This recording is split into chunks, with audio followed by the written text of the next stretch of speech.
कि जिस घर के आंगन में गैया की सेवा हो रही है, जो गौ माता की सेवा समर्पण भाव से करता है, उसे रोज गंगा स्नान का फल प्राप्त होता है रोज गंगा स्नान।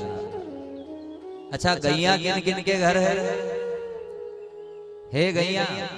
जिनके यहाँ नहीं है वो गौशाला में जाकर गौ माता की सेवा करें, क्योंकि अब आप सिटी में रहने वाले हैं, गोबर आप सोर नहीं पाओगे, गौ माता रख नहीं पाओगे, तो गौ सेवा में जाके तो सेवा कर सकते हो। ध्यान देना माताएं, बड़े बुजुर्ग, गौ महारानी क्या है?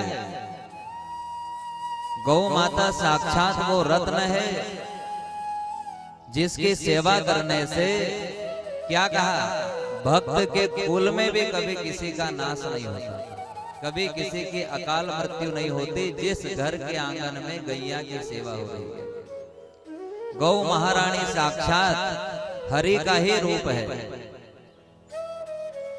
समुद्र मंथन में से जब 14 रत्न निकले, तो 14 रत्न में एक रत्न गो रत्न भी निकला। भगवान ने सभी देवताओं से कहा कि 14 रत्नों में जो सबसे अनमोल रत्न है मैं वो रखूंगा। देवता घबरा गए कि सबसे अनमोल तो अमृत होगा, क्योंकि समुद्र मंथन काई के लिए हुआ? अमृत के लिए। देवताओं ने विचार किया कि भगवान नारायण कह रहे हैं कि सबसे अनमोल रत्न जो है वो मैं रखूंगा, तो सबसे अनमोल तो अमृत ही है, क्योंकि समुद्र मंथन काई के लिए हुआ? अमृत के लिए। पर भगवान कहते हैं कि अमृत से भी ऊंचा रत्न है और वो है गो रत्न। देवताओं ने भी पूछा कि गो की महिमा इतनी है क्या? भगवान कहते हैं ये सबसे अनमोल रत्न है, और ये रत्न मैं उसे ही दूंगा जिससे मैं सबसे ज्यादा प्रेम करता हूँ। और गौ माता को भगवान ने धरती पर रहने वाले मनु महाराज को दे दी, यानी कि गौ माता किनको दी है? धरती पर रहने वाले नर नारी को।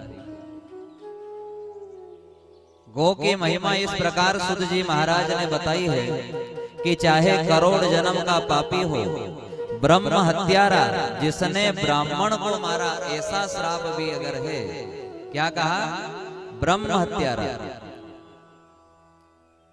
ब्राह्मण की हत्या कर दी, ऐसा व्यक्ति भी अगर संत के शब्द के चोट लगे, सत्संग की रगड़ खावे और पश्चाताप होने के बाद वो गो सेवा में लग जाता है, तो संतों का मत है कि भगवान ऐसे पापी को भी संत समाज समझ के, साधु समझ के स्वीकार कर लेता है, जो गो की सेवा में लग जाता है।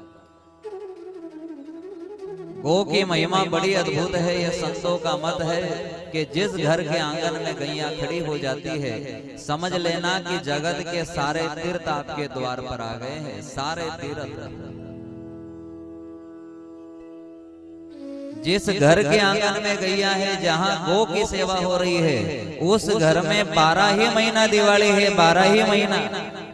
पर यहाँ तो 12 महीने में एक बार जब दिवाली आए तब गो की पूजा होती है। पर यहाँ संतों का मत है कि जिस घर के आंगन में गैया की सेवा हो रही है, उस घर पे तो 12 ही महीना दिवाली है, 12 महीना।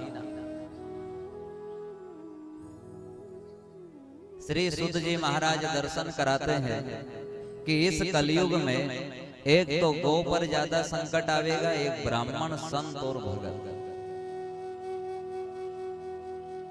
जैसे जैसे कलयुग का प्रभाव बढ़ेगा, आज भी आप देख रहे हो गौ की दशा क्या होगी। गौ माता की क्या दशा है? कोई गौ की सेवा करना नहीं चाहता। भैंस माता रख रहे हैं सब, गौ माता कौन रखे? पर संतों का मत है कि चाहे आप बड़े बड़े हवेली वाले हैं, बड़े बड़े बंगले वाले हैं, पर आपके घर आंगन में अगर गैया नहीं है तो आपका घर चांडाल के घर के समान है। उस घर की कोई शोभा नहीं है, कोई शोभा नहीं। भैंस माता तो सब बड़े शौक से रखते हैं, पर गैया नहीं रखते। किस लिए नहीं रखे? कि गैया दूध कम देते। पर ध्यान देना, गैया दूध भले कम देती है, पर वो अमृत होता है। क्या होता है? अमृत। यहाँ श्री सूत जी महाराज दर्शन करा रहे हैं कि गौ माता के चरण में और नंदी के चरण में अनन्य नागों का वास होता है, यानी कि ऐसी ऊर्जा होती है उनके चरणों में। ये संतों का मत है। गौ माता के चरणों में, नंदी के चरणों में ऐसी ऊर्जा होती है कि जिस भूमि पर गौ के चरण पड़ते हैं उस भूमि में से तमोगुण नष्ट हो जाता है और सतोगुण से वो धरती भर जाती है। कैसे भर जाती है? सतोगुण से। पहले खेती कैसे होती थी? बैल से खेती होती थी। इतने बड़े बुजुर्ग बैठे हैं, आप अमल करना और ध्यान देना। पहले खेती बैल से होती थी, बैल के चरण खेत में पड़ते थे तो खेती सतोगुण से भर जाती थी और उसमें जो अन्न होता था वो अन्न भी सतोगुणी होता था। पहले अन्न भले कम होता था, पहले अनाज भले कम होता था पर वो अमृत होता था। अब अनाज तो खूब हो रहा है, बड़े बड़े वेयरहाउस भरे हुए हैं किसानों के, पर गौ माता और बैल के चरण खेत में नहीं पड़े तो वो खेती हो गई तमोगुणी और उसमें से जो अनाज प्रकट हुआ वो भी हो गया तमोगुणी। अब जैसा खाओगा अन्न वैसा हो जाएगा मन। अब पहले जैसा प्रेम कहाँ रहा? पहले सब एक साथ में रहते थे और अब जैसे ही विवाह हुआ और कह दिया अपन तो दो ही जना अलग रहा, अलग प्लाट खरीदो, आलोट में रहेंगे, अलग ही रहेंगे, बिखरने लगे। जैसा खाओगा अन्न वैसा होगा मन। पहला जो अन्न था वो सतोगुणी था, अब जो अन्न है वो तमोगुणी हो गया, इसलिए बुद्धि भ्रष्ट हो रही, विकार जागे। श्री सूत जी महाराज दर्शन करा रहे हैं कि कलयुग के नर नारी के लिए कल्याण का जो साधन है वो गौ माता ही है। जो समर्पण भाव से गौ की सेवा में लग जाता है, श्री नारायण उसके पीछे पीछे दौड़ लगाता है जो गौ की सेवा में लग जाता है। ये संतों का मत है।